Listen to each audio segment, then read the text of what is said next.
She was paid $20 to ruin a blind date, and unexpectedly, the millionaire CEO fell in love. Before we start the story, leave a comment telling us which city you're watching from. And at the end, don't forget to rate the story from 0 to 10. Enjoy the story. $20. That's all I've got, Leah said, holding out the crumpled bill as if she were offering a diamond. Harper raised an eyebrow and crossed her arms, still wearing her restaurant apron like it was a suit of armor. Only $20? You're rich, my friend. That barely covers my emotional rent. Please, LLA begged, clasping her hands like she was performing a third-rate magic trick. My parents are the rich ones, not me. You just need to ruin the date. 10 minutes tops. Pretend you hate me, that I'm awful, that I snore like a jackhammer. Make something up. Just make sure he never wants to see me again. It was Saturday night in Chicago.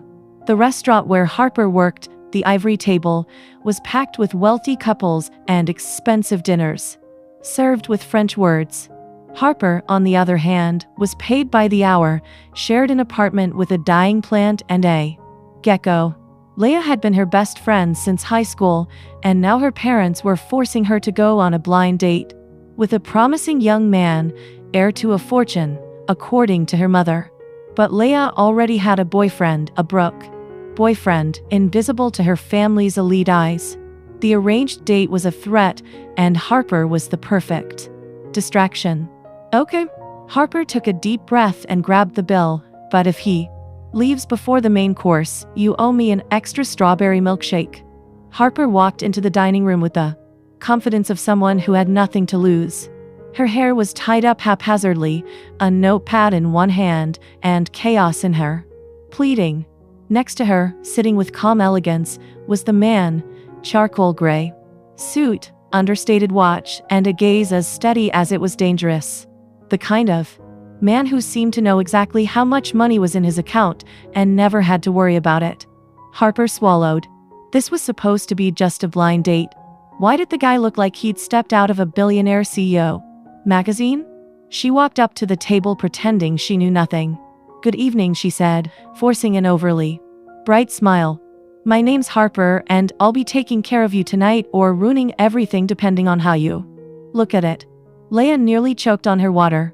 The man, Dylan, just looked up, curious. What can I get you to drink? Harper asked, looking straight at Dylan. Just don't order sparkling water. Leah snores so loudly in her sleep she wakes the upstairs neighbor. Oh, and she snores like a tractor too. Did you know? She talks in her sleep? Full sentences. One time she yelled, "Give me back my croissant," at 3 o'clock in the morning. The neighbor knocked on the door thinking there was a bakery fight. Dylan raised an eyebrow. Harper. Leah gasped, pretending to be outraged. Oh, sorry, Harper said dramatically. Was I supposed to save that for the third date? Dylan laughed. A short, quiet, but genuine laugh. And what would you recommend for dinner? He asked, still looking at Harper. Well, I'd recommend something with lots of garlic. Leah loves garlic. She eats 6 cloves a day. Harper smiled. LLA's face turned red. Dylan leaned forward, clearly entertained. Does she cook? He asked, already knowing the answer. Cook? The last time she tried to make rice, she created a new form of charcoal. It was an emotional moment. The kitchen cried. Dylan laughed. Again, this time more freely. Leah looked like she wanted to disappear under the table. Harper went on for a few minutes, spinning one embarrassing story after another. Dylan didn't look repulsed. He looked amused. His eyes stayed on Harper. He barely glanced at Leah. Finally, Harper walked away, heading back to the counter with a triumphant smile. Mission accomplished. What she didn't expect was that Dylan's gaze would still be following her when she turned around. Hours later, in the small apartment Harper shared with Leah and the nearly dead plant named Steve, the two sat in pajamas, ice cream in their laps, laughing about the night. It worked, Leah cheered. He didn't even finish dessert. Said he had urgent commitments. Left all formal. I told you the exploding lasagna accident would seal the deal. Harper, you're a genius. A genius who works for tits, but thank you. They clinked their spoons like glasses. The plant on the windowsill seemed to sway in approval. What Harper didn't know was that the next day, Dylan, the calm-eyed, faint-eyed millionaire heir, was feeling very intrigued. The next morning, Harper woke up at 10 o'clock with her hair looking like a rebellious bird's nest and the feeling she had forgotten something important. Oh right. Work. Steve. You could at least warn me when I oversleep, she muttered to the plant, which was still committed to its mission of slowly dying on the windowsill. On Sundays, the ivory table was a different place. Fewer dazzled couples, more families trying to impress in-laws, and lonely executives pretending to read financial newspapers while eating alone. Harper liked Sundays. Less drama, more tips born from existential guilt. She tied the apron around her waist and checked the tables in her section. Table 3, a family with 3 kids who had already turned the floor into a battlefield of crumbs. Table 5, an elderly couple debating whether the sauce had too much salt or not enough love. Table 7, empty as it usually stayed until good afternoon. Harper almost dropped her tray. It was him. The man from yesterday's date. She hadn't even paid much attention to his name and all the confusion. You, she said, pointing at him with her pen as if identifying a suspect. What are you doing here? Having lunch, he replied, with that restrained smile that was already starting to annoy Harper simply because it was far too charming. This is a restaurant, isn't it? It is. But Harper hesitated.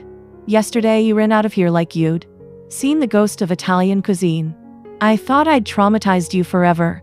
Actually, Dylan sat down comfortably in the chair as if he had all day. I came back for the food. Really?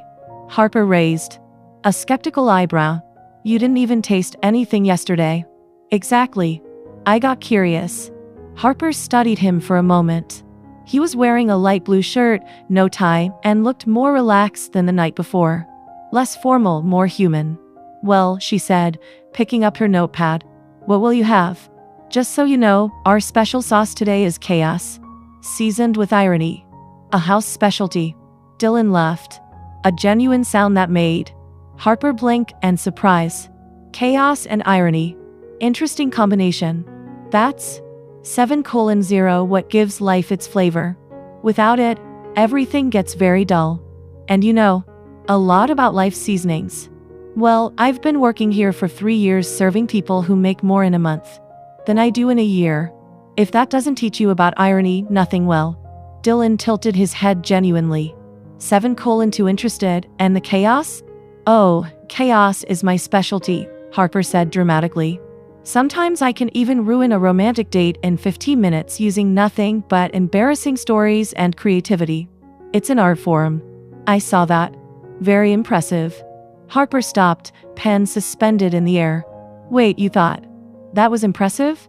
Most people find it disturbing. Most people are boring. There was a moment of silence where Harper didn't quite know what to say.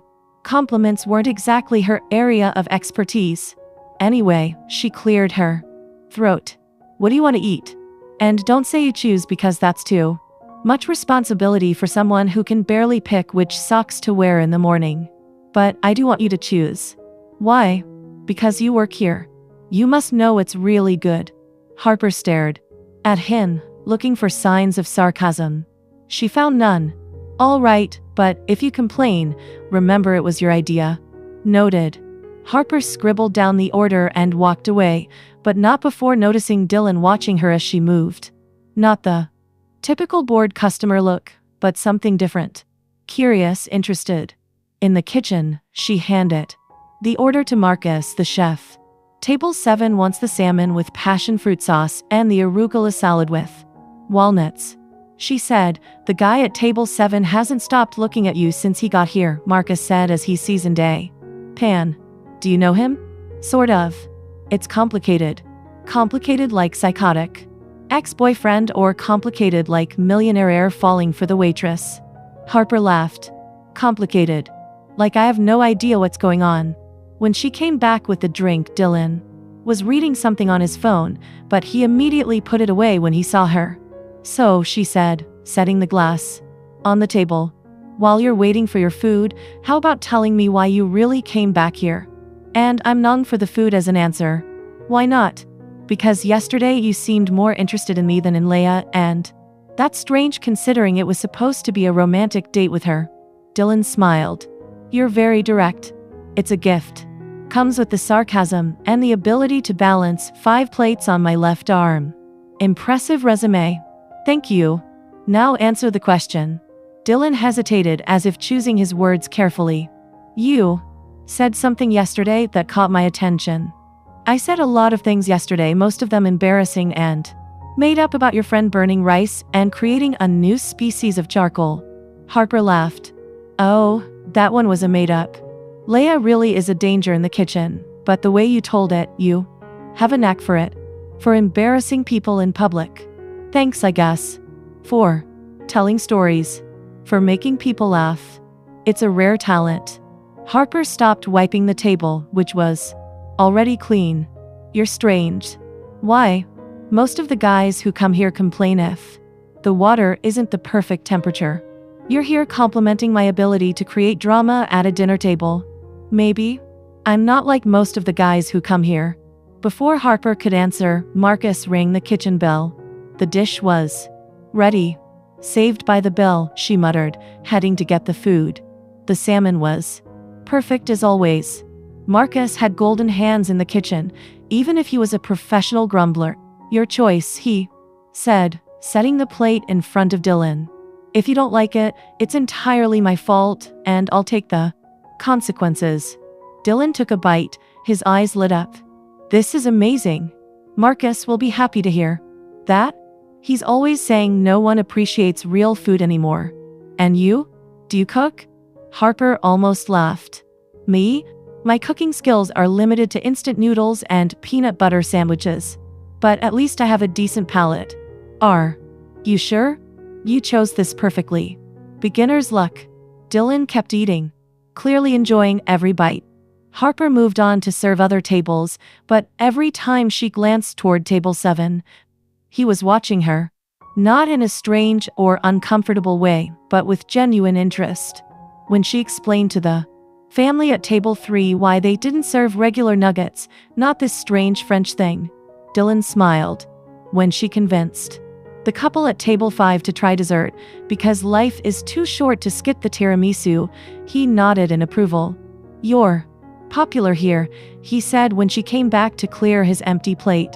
Popular is a fancy word for the waitress who talks too much. I'd say charismatic. You have a very generous vocabulary. Dylan chuckled and signaled for the check. How much do I owe? Harper calculated quickly. $28. Dylan took out his wallet and placed 2 $50 bills on the table along with a small elegant card. The change. Keep it. Harper looked at the money.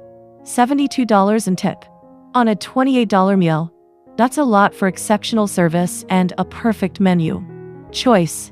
But take it, Dylan said as he stood up. And read the card after I'm gone. He left with the same calm stride as yesterday, but this time Harper had the feeling something had changed. She picked up the card. Expensive paper, elegant gold embossed letters. Dylan Hayes, CEO, Hayes Corporation. Harper. Read it once, twice, 3 times. Oh my God, she whispered, then louder. Oh my God. Marcus came out from the kitchen. What? Someone die? Worse. Harper held up the card, her voice almost a squeak. I called the CEO of Hayes Corporation a spoiled rich kid last night. Marcus. Eyes widened. Hayes Corporation? The company with the skyscraper on Michigan Avenue? The very same. Harper. I know. She covered her face with her hands. I'm a dead woman. He's going to sue me for defamation or something worse. Or Marcus grinned. He came back here because he likes you. Harper looked at the card again, then at the now empty table 7. Then at the outrageous tip still in her hand. This is going to be a lot more complicated than I thought, she murmured. Harper was polishing glasses at the ivory table when her phone vibrated. Unknown number. She hesitated. Before answering, calls from unknown numbers usually meant a debt collector or someone trying to sell a vacuum cleaner. Hello, Harper. It's Dylan. She almost dropped the glass she was holding. Dylan, how did you get my number? I asked the manager. I said it was urgent. Urgent? Harper felt her heart race. Did something happen? Are you going to sue me? Because I can explain about last night's comments. I didn't know you were. Harper, breathe. His voice sounded amused. I'm not going to see you. Actually, I was calling to invite you out. Total silence. Harper checked to see if she was still awake. Out like on 4:17. A date as friends? Dylan quickly clarified. I thought you could show me Chicago from a different perspective, away from expensive restaurants and business meetings. Harper looked around the restaurant, trying to process the 14:30 situation. The multimillionaire CEO was inviting the sarcastic waitress to hang out. This definitely wasn't in the urban survival manual. I don't know if that's a good idea. Why not? Because you're you. And I'm me. We're from completely different worlds. Exactly. Dylan said, that's why it will be interesting. Despite every mental alarm going off, Harper found herself smiling. All right, but I picked the place. Perfect. When today after work, meet me at Millennium Park at 6 o'clock. I'll be there. 3 hours later, Harper was walking through the park looking for Dylan. She had traded her work uniform for jeans and a simple blouse, but still felt out of place. This wasn't exactly her natural habitat for a date, even if it was just his friends. She spotted him near Cloud Gate, dressed casually as well. Dark jeans, a gray shirt, and sneakers. He looked less like a CEO and more ordinary. You came, Dylan said, with a genuine smile. I said I would. I'm not in the habit of breaking my word. A good quality. So, what's the plan, tour guide? Harper looked around. The park was full of families, tourists, and couples enjoying a Tuesday afternoon. First, we'll see the Crown Fountain. Then, we can walk to the lake, and she stopped, noticing the dark clouds gathering overhead. Or maybe we should find somewhere covered. Why? It's a beautiful day. As if the universe wanted to prove Harper right, a raindrop landed on Dylan's nose. Because Chicago has a gift for changing the weather faster than a teenager's mood, Harper said. Seconds before the sky opened up above them. The rain started as a drizzle and within minutes turned into a downpour worthy of a dramatic movie. Harper and Dylan ran looking for shelter. But every covered spot was already crowded with people who had the same idea. This way, Harper shouted over the sound of the rain, pulling Dylan by the hand. They dashed through wet streets until they reached the building where Harper lived. It wasn't exactly the Ritz, but it had a roof. And at that moment, that felt like luxury. Sorry, Harper said, pushing her soaked hair back as they climbed the stairs. This wasn't exactly how I planned the outing. It's perfect, Dylan replied, and he sounded sincere. Harper opened her apartment door and instantly regretted it. The place was a mess. Clothes on the armchair, books stacked on the floor, and Steve, the plant, looking more dead than alive. Welcome to my palace, she said sarcastically. Sorry about the decor. The style is functional chaos. Dylan stepped inside, looking around with curiosity, not judgment. It's cozy. It's small and messy. It's you, he said simply. And Harper wasn't sure if that was a compliment or just a fact. You're dripping on my floor, she pointed out. I'll get towels. When she came back from the kitchen with 2 clean towels, Dylan was looking over the bookshelf. You read a lot, he said. When I have time and when I can afford books that aren't used. What do you like to read? Everything. Romance, mystery, biographies. Harper paused. Cookbooks. Dylan turned toward her. Interested. Cooking. Harper wrapped the towel around herself, suddenly feeling shy. It's just a hobby. The same hobby that made you pick my perfect dish last night? Maybe. Can I see? Herb hesitated, but went to the shelf and pulled out a worn cookbook with handwritten notes in the margins. It was my dad's, she explained. He had a food truck when I was little. He taught me that cooking is art, science, and love all mixed together. Dylan turned the pages carefully, reading the notes. These recipes are yours. Some tweaks, improvements, dreams. Harper sighed. I've always wanted to have my own restaurant. Something small and warm where people feel at home. But dreams don't pay the rent. Why not try? With what money? With what experience? I work as a waitress, not as chef. But you have talent. Talent isn't enough in the real world. Dylan closed the book and looked at her. Have you ever tried? Tried what? Chasing the dream. For real? Harper laughed, but without humor. Dylan, you don't get it.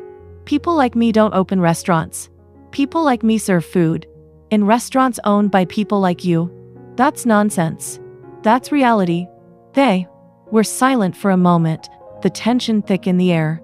I'm hungry, Dylan said at last. Are you cooking or should we order pizza?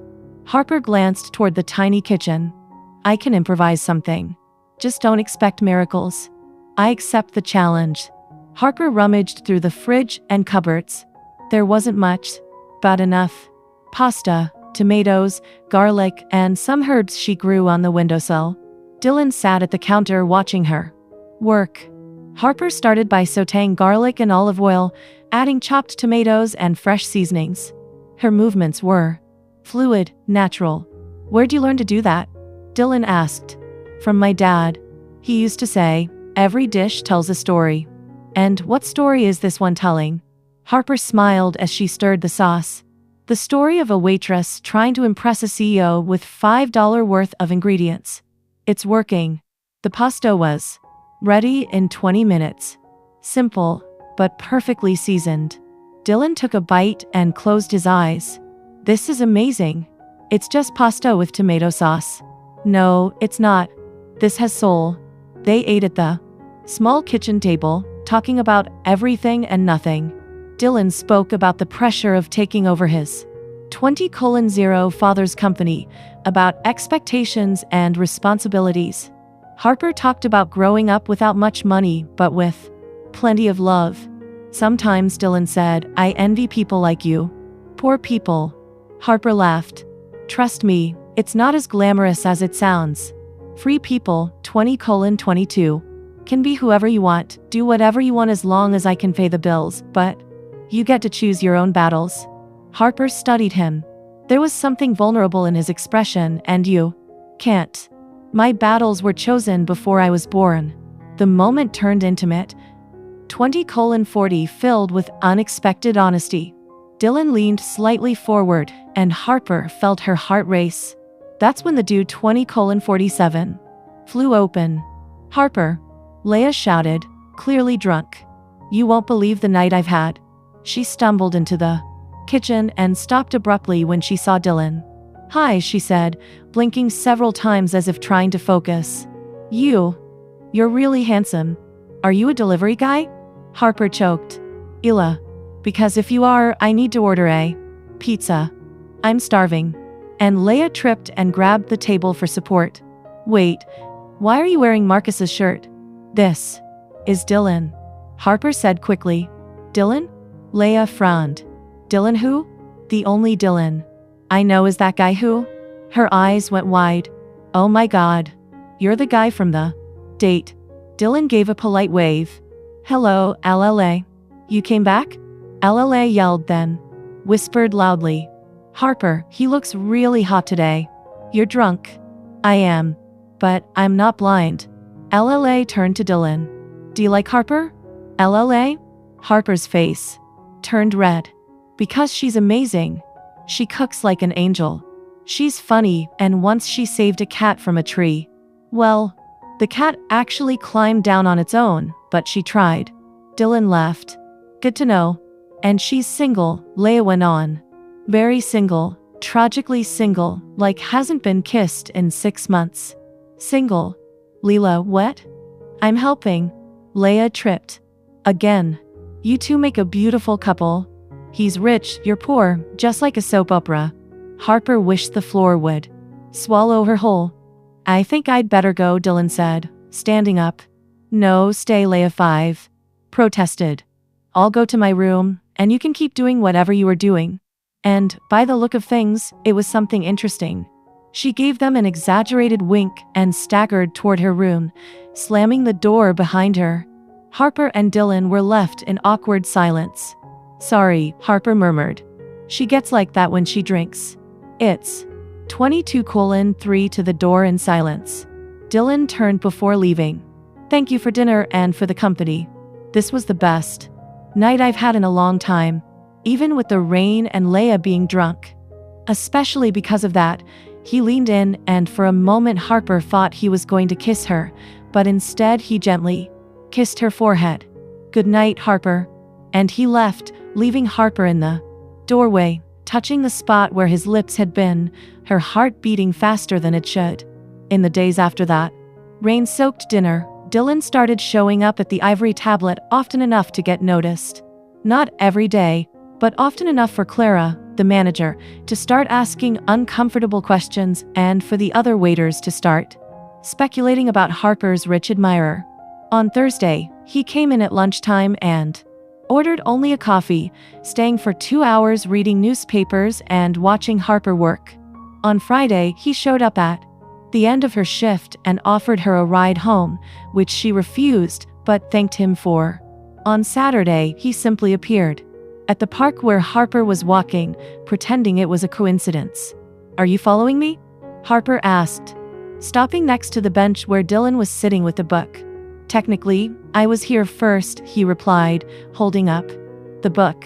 Rest Management for Beginners. Fascinating reading. Harper glanced at the book, then back at him. Why are you reading that? Academic curiosity. Dylan Hayes doesn't do anything out of academic curiosity.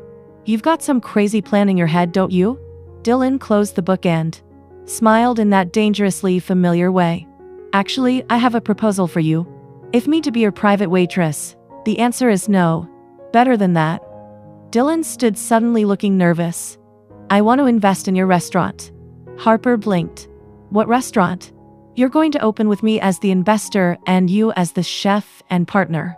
The world stopped for a moment. 5 Harper was sure she had misheard. Are you out of your mind? Probably. Dylan laughed. But I'm serious. I have the capital. You have the talent. We can make this happen. Harper started walking, needing to move to process what she was hearing. Dylan, you barely know me. You've eaten my food once. Pasta with tomato sauce is hardly fine dining.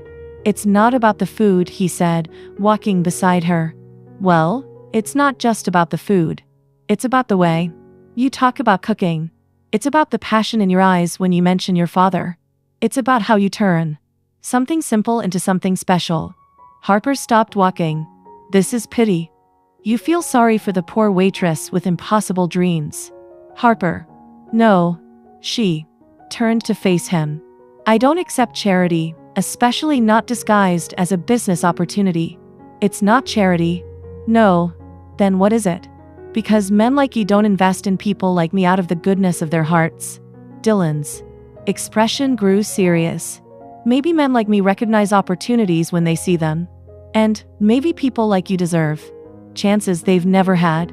Harper felt something stir in her chest, but she pushed the feeling away. The answer is no, Harper. No, Dylan. Thank you for the offer, but no. She walked quickly toward her apartment, leaving Dylan standing in the park with his proposal rejected and his confusion clear. At home, Harper found Leia in the kitchen attacking a tub of ice cream as if it had personally offended her family. Rough day? Leia asked, offering her a spoon. Dylan Hayes just offered me money to open a restaurant, Harper said, dropping onto the couch. Leia nearly choked on her ice cream. He what? You heard me and you said yes, of course. I said no. Leia set the ice cream down on the table and stared at Harper as if she had just confessed to being an alien. You said no to an investment in your dream from the richest man you know who is clearly 5 interested in you. That's exactly why I said no. I don't want romantic charity. Harper, you're an idiot. Thanks for the 26:52. Support, best friend. Leah stood and started rummaging through a drawer full of old papers. Where is here? She pulled out a yellowed, crumpled flyer. Remember this? Harper looked at the paper in Leah's hand. It was an old flyer for her father's food truck. Jimmy's Kitchen on Wheels. Homemade food made with love. There was a faded picture of her father, smiling proudly beside the red trailer. Leah. Harper's voice came out weaker than she intended. Your father believed in his dreams. He started with nothing and built something beautiful. And you're throwing away the chance to carry on his legacy out of pride. It's not pride, it's fear, Layla. Help, because that would mean you might need people. And heaven forbid Harper should need anyone. Harper held the flyer, running her fingers over the faded picture. What if it doesn't work out? What if it does? What if he's doing this for the wrong reasons? What if he's doing it for the right ones? Harper looked at Leah. When did you get so wise? Since my best friend started sabotaging the chance of a lifetime. The next morning, Harper was setting up tables when Dylan showed up. But this time, he wasn't empty-handed. He carried 28:10, a folder, and had that determined look he probably wore in important business meetings. Can I talk to you? He asked. Dylan, I already said. 5 minutes, please. Clara nodded that it was fine, and Harper led him to a corner table. Dylan opened the folder and spread papers across the table. Floor plans, handwritten menu ideas, market research. What is all this? Your opportunity, Dylan said. I spent last night thinking about what you said yesterday about charity and wrong motives. Harper looked at the papers. The 4 plans showed a small but cozy space with an open kitchen and intimate tables. The menu had simple but refined dishes, exactly the kind of food she dreamed of making. Dylan, this isn't a charity project, he continued. It's a smart investment in real talent. I put up the initial capital. You bring the culinary knowledge and passion. We split the profits 50/50. You did a full market study overnight. I have a very efficient team. Harper studied the papers more closely. Everything was detailed, thought out, real. Why are you doing this? Dylan hesitated. Because in 3 meetings with you, I have felt more alive than in the last 3 years running a company. Because you have something I lost a long time ago. Passion for something that truly matters. And because he paused as if deciding whether to continue. Because I believe in you. Harper felt something shift inside her chest. There was no pity in his eyes. It was respect, admiration, faith. I still think you're crazy. Probably am. Do you accept anyway? Harper looked again at the papers, then at Dylan, then around the restaurant where she worked, serving other people's dreams. I need to think. How long? A day? Maybe 2. Dylan began gathering the papers. You can keep these, read them. 30:02, think about them, change whatever you want, but Harper. He stopped and looked her directly in the eyes. Don't let fear make the decision for you. After he left, Harper kept staring at the papers. The 4 plans showed exactly the kind of place she had always dreamed of.